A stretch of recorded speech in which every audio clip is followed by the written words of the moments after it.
Halo anak-anak kelas 5 yang terkasih, selamat pagi dan salam sehat. Hari ini kita akan belajar materi yang baru, yaitu materi pada tema 2, udara bersih bagi kesehatan. Subtema 3, memelihara kesehatan organ pernapasan manusia. Sebelum kita belajar, alangkah baiknya kalau kita memulai aktivitas kita dengan berdoa agar belajar kita diberkati pada hari ini. Berdoa akan Bu Yosi pimpin secara Katolik. Anak-anak di rumah menyesuaikan ya. Dalam nama Bapa dan Putra dan Roh Kudus. Amin. Selamat pagi ya Bapa. Puji dan syukur kami haturkan kehadirat-Mu atas segala berkat yang Kau berikan kepada kami pada pagi hari ini. Ya Bapa, sebentar lagi kami akan memulai belajar. Berkatilah kami agar kami dapat belajar dengan baik, dan apa yang disampaikan pada pagi hari ini oleh guru kami dapat kami pahami dan dapat kami terima dengan baik pula. Itu semua demi masa depan kami dan demi keagungan nama-Mu. Amin. Bapa kami yang ada di surga, dimuliakanlah nama-Mu, datanglah kerajaan-Mu, jadilah kehendak-Mu di atas bumi seperti di dalam surga. Berilah kami rezeki pada hari ini, dan ampunilah kesalahan kami, seperti kami pun mengampuni yang bersalah kepada kami. Dan janganlah masukkan kami ke dalam percobaan, tapi bebaskanlah kami dari segala yang jahat. Amin. Dalam nama Bapa dan Putra dan Roh Kudus. Amin. Nah, anak-anak, jangan lupa untuk menyiapkan buku yang akan dipelajari hari ini, buku tematik, dan apabila ada poin-poin penting yang perlu dicatat, boleh anak-anak catat ya. Kita mulai dari PPKN. Nah, pada pelajaran PPKN itu akan membahas tentang tanggung jawab terhadap masalah sampah. Nah, tanggung jawab itu adalah keadaan wajib menanggung sesuatu. Kemarin kalian juga sudah belajar tentang tanggung jawab, hak, dan kewajiban. Nah, tanggung jawab itu wajib kalian lakukan, wajib kalian laksanakan, karena itu adalah keadaan untuk dalam menanggung sesuatu. Tanggung jawab kalian sebagai pelajar itu adalah belajar, seperti itu. Nah, di sini Bu Yosi memiliki beberapa contoh perilaku tidak menjaga kebersihan dan akibatnya. Yang pertama, apabila membuang sampah sembarangan. Apa akibat yang ditimbulkan dari membuang sampah sembarangan? Yaitu membuat aliran sungai atau selokan tersumbat. Nah, karena sampah akan menumpuk, jadi membuat aliran sungai atau selokan tersumbat. Yang kedua, yaitu tumpukan sampah yang dibiarkan di pinggir jalan. Nah, ini akibatnya akan menimbulkan bau tidak sedap dan mencemari lingkungan. Maka dari itu, kita tidak dianjurkan untuk membuang sampah sembarangan. Nah, kalau kita membuang sampah sembarangan, otomatis nanti di jalan-jalan pasti banyak sampah. Nah, kalau banyak sampah, menumpuk sampah, itu akan menimbulkan bau tidak sedap dan mencemari lingkungan. Lingkungan menjadi tidak sehat, kotor ya, menjadi tidak nyaman. Dengan bertanggung jawab terhadap masalah sampah, kita dapat menciptakan lingkungan yang bersih dan sehat ya. Jadi kita pun harus bertanggung jawab terhadap masalah sampah, seperti membuang sampah pada tempatnya, membersihkan lingkungan yang kotor ya, rajin bersih-bersih. Itu akan menciptakan lingkungan yang bersih dan sehat. Kalian akan merasa nyaman berada di tempat itu kalau tempatnya bersih. Nah, sikap tanggung jawab terhadap kebersihan lingkungan. Masyarakat harus sadar akan kewajibannya menjaga kebersihan lingkungan.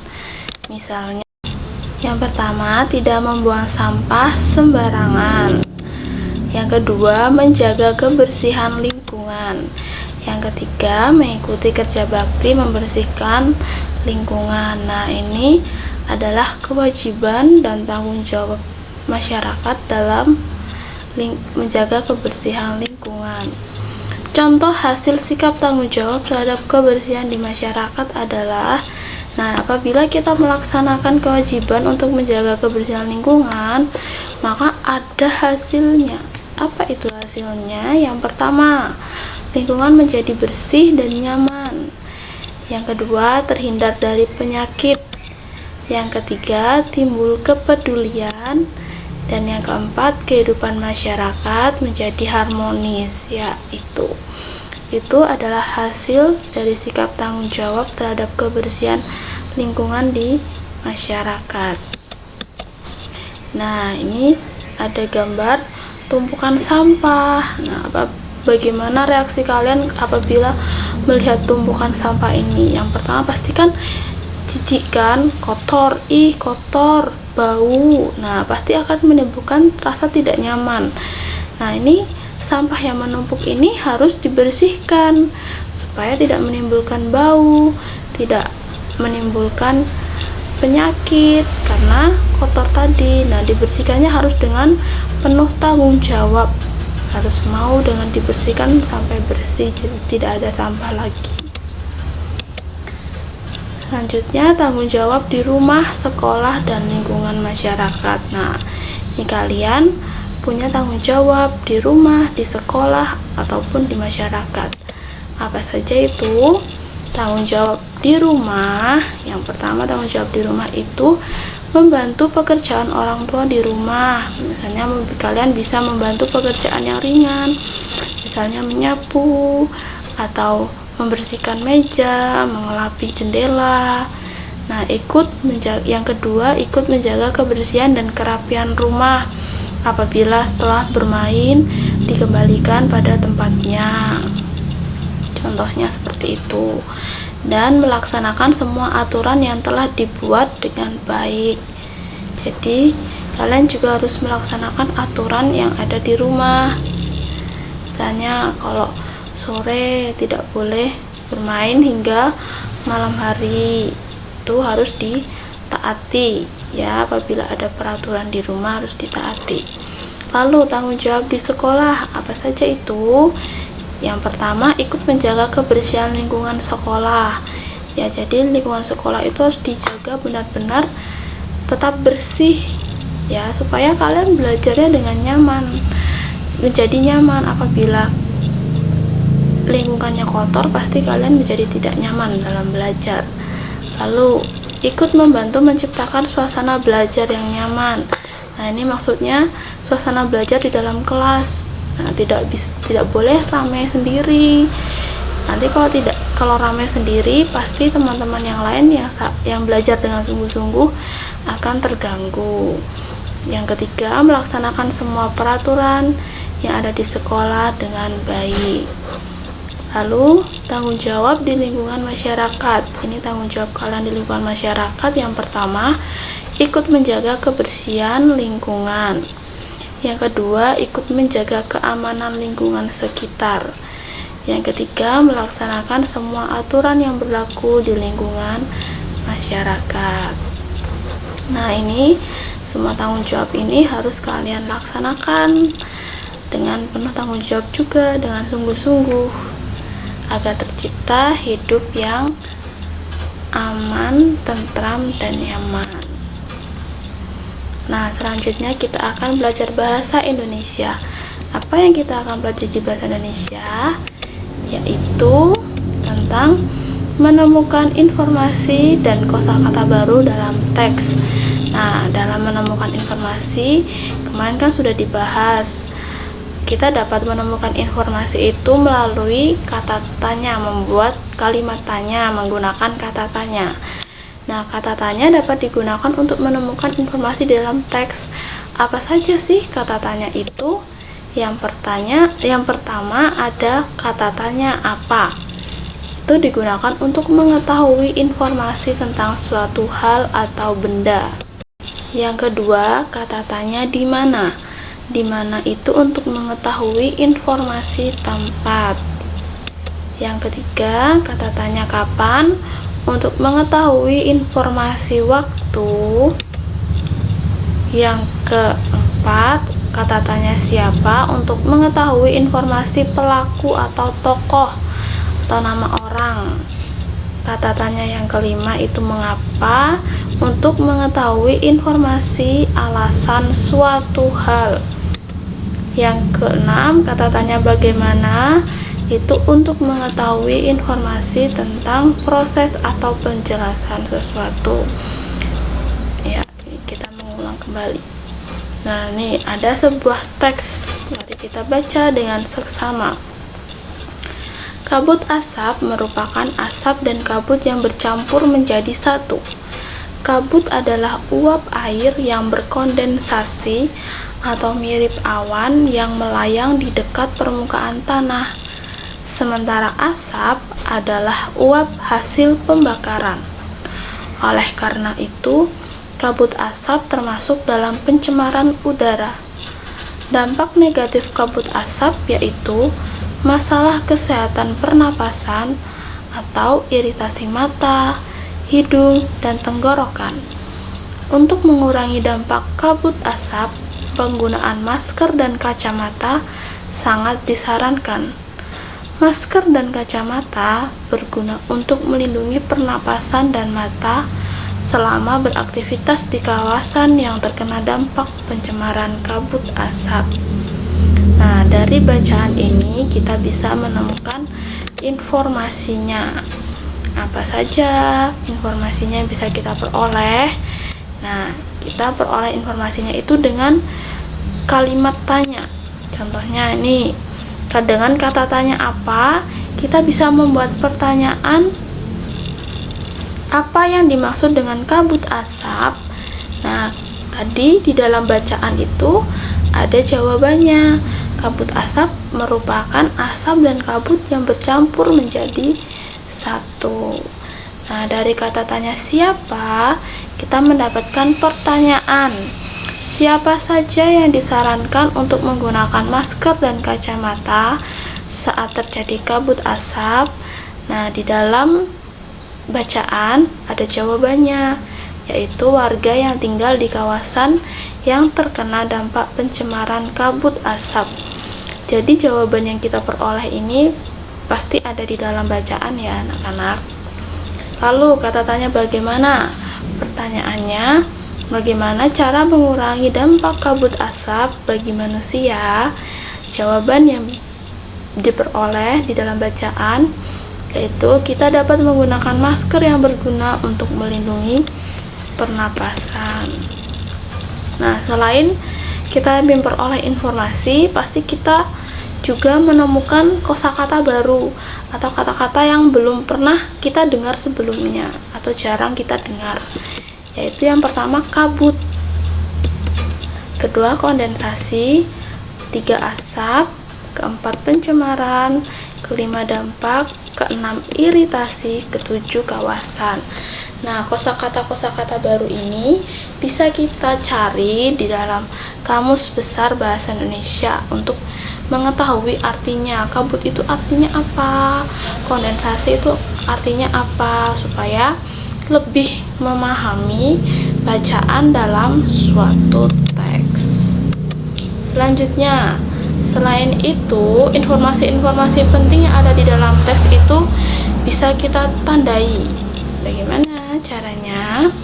Nah, agar dapat menjawab pertanyaan-pertanyaan yang diberikan, kita dapat menandai kata kunci yang kita temukan di dalam setiap paragraf.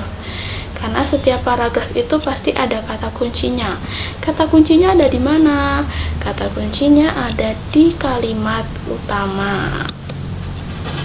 Nah, kata kunci tersebut dapat berupa ide pokok dan akan menjadi pengingat saat kita mengerjakan soal-soal yang diberikan. Itu fungsinya kata kunci. Pasti ada kata kunci di dalam setiap teks paragraf. Kita bisa menceritakan kembali isi teks, tapi ini dalam poster. Tahu poster ya anak-anak? Ya, poster itu sebuah gambar yang memuat ajakan, bisa memuat ajakan atau himbauan. Selain dari artikel, kamu juga dapat menceritakan kembali isi teks dari poster.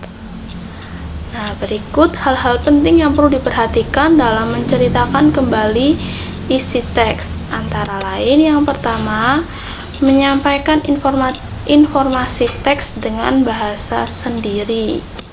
Yang kedua, menguasai materi dengan mencatat ide-ide pokok.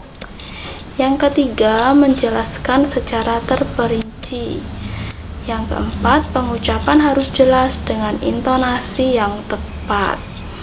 Ya, ini adalah hal-hal penting kalau kamu diminta menceritakan kembali sebuah cerita. Misalnya, kamu menceritakan kembali sebuah cerita, otomatis kamu akan membacanya terlebih dahulu, menemukan informasi yang penting dengan mencatat ide pokoknya, lalu kamu menyampaikan informasi itu dengan bahasamu sendiri ya, tidak meniru yang ada di teks tersebut. Itu namanya menceritakan kembali. Lalu menceritakan kembali isi cerita bergambar. Untuk menceritakan kembali isi cerita bergambar, kamu harus melakukan langkah-langkah berikut. Yang pertama, membaca keseluruhan gambar secara urut dan memahami maksud yang terkandung dalam rangkaian gambar tersebut. Nah, apabila ada sebuah gambar, otomatis kalian kan akan membacanya terlebih dahulu, diamati, terus dipahami. Apa sih isi gambar ini? Apa sih maksud gambar ini?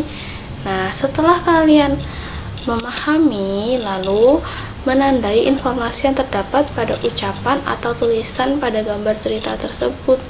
Otomatis kalian akan menemukan informasi dan kata kuncinya yang ada di dalam gambar itu.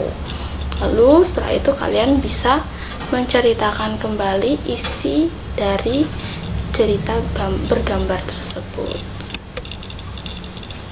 Selanjutnya kita akan belajar tentang IPA, yaitu cara menjaga organ pernapasan. Nah, pada pembelajaran sebelumnya kalian kan sudah belajar tentang macam-macam organ pernapasan nih. Nah, sekarang kita akan belajar cara menjaga organ pernapasan. Cara untuk menjaga organ pernapasan yaitu yang pertama, menggunakan masker saat berada di daerah yang mengalami pencemaran udara. Nah, kalau ini kan di daerah pencemaran udara, misalnya yang berkabut asap seperti tadi contohnya dalam bacaan. Kalau ada di kawasan yang berkabut asap akibat kebakaran hutan, otomatis kita harus menggunakan masker agar organ pernapasan kita tidak tercemar atau mudah terkena penyakit. Nah, selain itu, kalau kita berkendara, misalnya naik sepeda motor, kita kan harus menggunakan masker. Kenapa? Karena kendaraan itu mengeluarkan asap, ya, meskipun tidak terlihat atau ada yang kelihatan. Biasanya kan truk-truk besar itu ada asapnya tuh yang warna hitam. Nah, itu juga mencemari udara dan bisa membuat organ pernapasan kita mudah terkena penyakit ya. Jadi kita harus melakukan atau menggunakan masker saat berkendara, apalagi sekarang ya di masa COVID ini, di masa seperti ini kita juga harus gentar-gentarnya kalau keluar rumah pun harus menggunakan masker. Yang kedua, menjaga kesehatan dan kebersihan lingkungan. Ini pasti anak-anak sudah tahu, harus menjaga kesehatan diri sendiri, menjaga kebersihan supaya tidak bau seperti itu, menimbulkan bau yang tidak nyaman. Lalu menanam pohon di lingkungan sekitar. Nah, kenapa sih kita harus menanam pohon? Karena pohon itu akan menghasilkan oksigen. Oksigen itu kita hirup. Oksigen itu kan kita hirup setiap hari dan kebutuhan utama dari manusia. Bukan manusia saja, makhluk hidup, semua makhluk hidup itu membutuhkan oksigen. Maka dari itu, apabila kita banyak menanam pohon, otomatis oksigen yang tersedia di lingkungan kita pun juga akan semakin banyak. Nah, ini cara memelihara organ pernapasan. Selanjutnya yaitu makan makanan yang sehat. 4 sehat, 5 sempurna. Makanya kebutuhan gizinya tercukupi. Lalu tidur malam yang cukup. Nah, ini juga sangat mempengaruhi kesehatan organ pernapasan. Jadi yang suka begadang, yang suka tidurnya malam atau tidurnya kurang dari 8-9 jam, itu harus kebutuhan tidurnya harus tercukupi, karena nanti akan mempengaruhi kerja organ pernapasan. Lalu menjaga kesehatan dan kebersihan lingkungan, tadi yang sudah seperti biasa jelaskan ya. Nah, ini ada contoh gambar Siti sedang bersepeda, melakukan olahraga, bersepeda bersama ayah dan ibu untuk menghirup oksigen ya. Ini kan banyak pohon, banyak tumbuhan, ini pasti oksigennya tercukupi dan udaranya pun juga pasti segar, sejuk ya. Tidak ada polusi udara, pencemaran udara. Selanjutnya, merawat organ pernapasan dengan tidak merokok. Rokok itu, tahu rokok kan? Rokok itu banyak mengandung zat-zat kimia berbahaya seperti nikotin, tar, dan karbon monoksida. Nah, zat-zat berbahaya ini bisa mempengaruhi organ pernapasan kita, terutama paru-paru ya. Pada kotak rokok pun sudah ada himbauan ya, kalau misalnya kebanyakan merokok, organ paru-parunya akan hitam warnanya, giginya akan hilang, akan opong, keropos. Nah, itu berikut beberapa bahaya merokok pada kesehatan sistem pernapasan manusia. Yang pertama, mudah terserang penyakit lumpuh otak. Jadi kandungan berbahaya ini juga akan menyerang otak kita. Nah, kalau kebanyakan merokok akan menyebabkan lumpuh otak atau otaknya tidak dapat berfungsi dengan sepenuhnya. Yang kedua, beresiko mengalami penyakit kanker paru-paru. Nah, ini pasti karena asap rokok atau kandungannya itu akan mempengaruhi paru-paru. Yang ketiga, menyebabkan penyakit bronkitis, pneumonia, atau emfisema. Emfisema itu juga ini penyakit pada paru-paru semuanya. Bronkitis, pneumonia, dan emfisema ini adalah penyakit pada paru-paru. Lalu mempercepat kematian sel-sel tubuh dan mengganggu kesehatan janin bagi ibu hamil. Nah, ini adalah bahaya merokok ya untuk sistem pernapasan manusia. Masih banyak lagi bahaya merokok bagi tubuh manusia. Jadi jangan coba-coba untuk merokok ya anak-anak, tidak baik. Selanjutnya kita akan belajar IPS, yaitu tentang menghargai kegiatan ekonomi. Menghargai kegiatan ekonomi orang lain. Kalian kemarin kan sudah belajar tentang kegiatan ekonomi. Kegiatan ekonomi itu dilakukan untuk memenuhi kebutuhan manusia. Apa saja kegiatan ekonomi? Itu ada produksi, distribusi, dan konsumsi. Nah, itu pun di dalam produksi itu masih dibagi-bagi lagi. Ada produksi yang menghasilkan barang dan ada produksi yang menghasilkan jasa. Di pembelajaran sebelumnya kalian juga sudah mempelajari itu.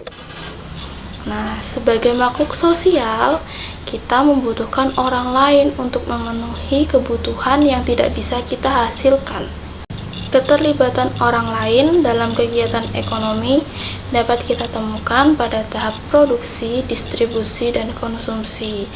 Nah, kita itu makhluk sosial ya, jadi saling membutuhkan. Kita membutuhkan orang lain kita membutuhkan petani untuk menghasilkan beras, padi ya. Untuk menanam padi, kita membutuhkan penjahit untuk menjahit baju yang akan kita gunakan, karena kan tidak semua orang bisa menjahit, tidak semua orang bisa menanam padi. Maka dari itu kita membutuhkan orang lain untuk memenuhi kebutuhan yang tidak bisa kita hasilkan. Nah, ini menghargai peranan setiap individu itu penting dilakukan oleh setiap anggota masyarakat. Jadi kita perlu menghargai orang lain, karena kita tidak bisa hidup sendiri dan pasti membutuhkan orang lain. Contohnya ini ada gambar nelayan sedang menangkap ikan.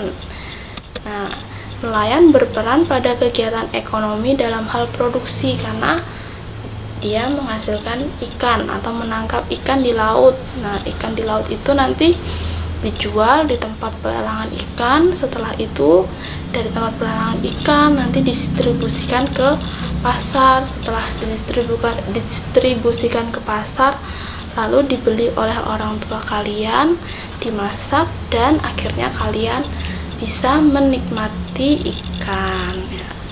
Nanti kalau kalian tidak membutuhkan orang lain ya, kalian mau menangkap ikan sendiri, lalu masak sendiri ke tengah laut, menangkap ikan lalu memasak sendiri, kan tidak semua orang bisa seperti itu. Jadi kita membutuhkan orang lain untuk memenuhi kebutuhan.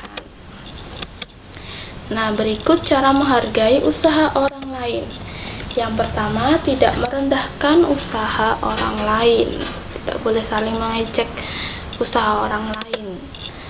Tidak mengganggu usaha orang lain. Kita tidak boleh mengganggu usaha orang lain ya, tapi dihargai, bukan diganggu, mau dijatuhkan misalnya, dibuat rugi, itu tidak boleh. Tidak merasa iri terhadap keberhasilan usaha yang dicapai oleh orang lain ya. Kita tidak boleh iri. Lalu bersaing dengan sehat jika kita memiliki usaha yang sama. Bersaing dengan sehat itu tidak boleh, misalnya saling menjelek-jelekkan, itu kan tidak sehat, tidak baik gitu ya. Lalu yang terakhir, ikut membantu usaha orang lain ketika telah sukses. Selanjutnya kita akan belajar SPDP tentang cerita bergambar. Cerita bergambar itu masih bagian dari gambar ilustrasi anak-anak. Nah, di sini pengertian cerita bergambar adalah cerita yang ditampilkan dengan menggunakan gambar. Jadi ada gambar dan juga ada ceritanya. Unsur-unsur dalam cerita bergambar yaitu, nah ini ada sebuah gambar dan ada sebuah narasi. Narasi itu adalah percakapan ya. Nah, di sini ini parit.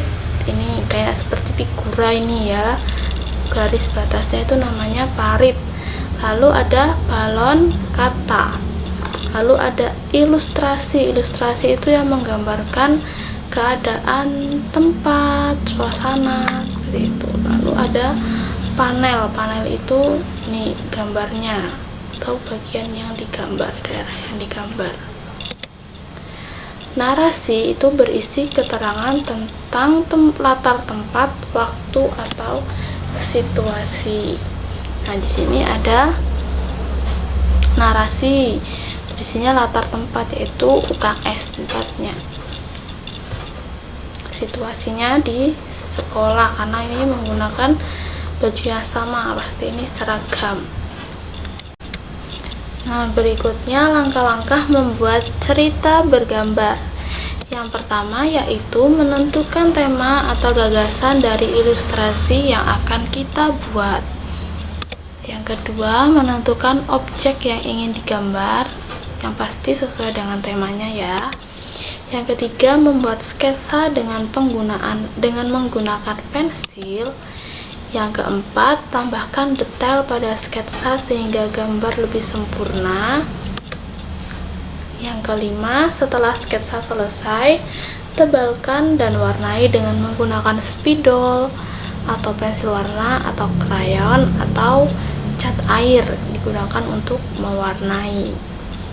Nah, di dalam teknik perwarnaan itu ada dua macam. Dalam mewarnai ilustrasi itu dengan teknik kering atau teknik basah seperti yang sudah kita pelajari sebelumnya. Teknik kering itu ciri-cirinya tidak memerlukan pengencer air atau minyak. Ilustrasi dibuat langsung pada bidang gambar dengan membuat sketsa terlebih dahulu. Dapat diberi aksen garis atau warna sesuai dengan media kering yang digunakan. Contoh media kering yaitu krayon, pensil warna, atau spidol. Ya. Lalu pada teknik basah itu memerlukan air atau minyak sebagai pengencer. Ilustrasi dibuat pada bidang gambar berupa kertas yang tebal atau kanvas. Jadi kalau teknik basah itu kertasnya harus agak tebal atau yang tebal seperti pada kanvas ya untuk melukis itu. Supaya apa? Kalau misalnya tipis nanti akan mudah sobek, kan basah ya, kan mudah sobek dan mudah rusak. Dapat diberi warna sesuai media basah yang dipilih. Contohnya yaitu cat air dan cat minyak, karena membutuhkan air dan membutuhkan minyak untuk mengencer. Nah, demikian anak-anak pembelajaran kita hari ini. Semoga anak-anak bisa mengikuti dengan baik ya. Nah, materi ini bisa kalian pelajari lagi nanti untuk menjawab pertanyaan-pertanyaan yang diberikan dan sebagai bahan persiapan kalian melaksanakan PTS. Jangan lupa diulang kembali ya anak-anak supaya lebih paham lagi tentang materi yang dibahas pada hari ini. Sekian dan terima kasih untuk perhatian anak-anak. Sampai jumpa di pembelajaran berikutnya. Tetap jaga kesehatan dan tetap di rumah saja ya anak-anak. Sampai jumpa di pembelajaran selanjutnya. Terima kasih.